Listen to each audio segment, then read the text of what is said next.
ছেলেটি মাথা তুলতেই ভয় চমকে উঠল। একদম সামনেই এক বুনোগুরুর জাক পাগলের মতো তার দিকে দৌড়ে আসছে।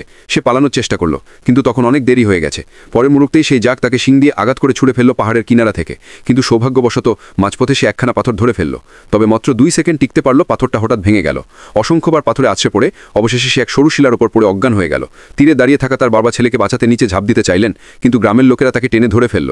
কারণ তিনি গোত্রপ্রধান, তার নেতৃত্ব ছাড়া কেউই ঘরে ফেরার পথ খুঁজে পাবে না। পরবর্তী কয়েকদিন ধরে গোত্রের লোকেরা খাদ্যের জন্য নিচে শিকার করতে থাকে, আর প্রধান প্রতিদিন পাড়ের ধারে দাঁড়িয়ে তার ছেলেকে ডাকতে থাকে, বাবা এখানে আছি, কিন্তু কোনো উত্তর আসে না।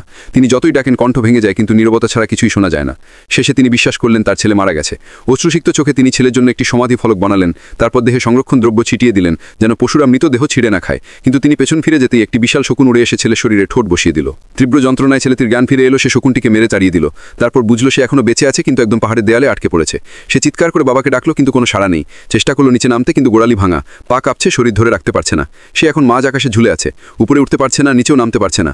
তারপর আকাশে শুরু হলো প্রচণ্ড ঝড় বৃষ্টি, বজ্রপাত, ঝোড়ো বাতাস, পাথর ভিজে পিচ্ছিল হয়ে গেল। সে প্রাণপণে পাথর আঁকড়ে ধরল, কিন্তু জানে এভাবে বেশিক্ষণ টিকে থাকা সম্ভব নয়। অল্প সময়ের মধ্যেই হাত ফসকে পড়ে মরতে হবে। ঠিক তখনই সে দেখে নিচে বৃষ্টির পানি জমে নদী তৈরি হয়েছে। শেষ আশায় সে দাঁত কামড়ে চোখ বন্ধ করে ঝাঁপ দিল সেই স্রোতের মধ্যে। যখন আবার চোখ খুলল, তখনও সে বেঁচে আছে, কিন্তু তার গোড়ালি ভেঙে গেছে, হাঁটতেও পারছে না।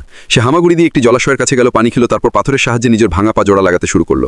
ব্যথায় মুখ বিকৃত হয়ে গেল, কিন্তু সে হাল ছাড়ল না। গাছের ডাল দিয়ে পা বেঁধে রাখলো, আর খুঁড়িয়ে খুঁড়িয়ে বাড়ির পথ ধরল। পথে সে একটি আহত নেকড়ে শাবককে উদ্ধার করলো। পরবর্তীতে সেই নেকড়েটি তার সঙ্গী হয়ে উঠল। যখনই কোনো বিপদ আসে, নেকড়েটি ছেলেটির সামনে দাঁড়িয়ে তাকে রক্ষা করে। এইভাবে মানুষ আর নেকড়ে একসাথে বহু কষ্ট পার করে অবশেষে গ্রামে ফিরে আসে, আর তারপর থেকে তারা সুখে শান্তিতে একসাথে বসবাস করতে থাকে।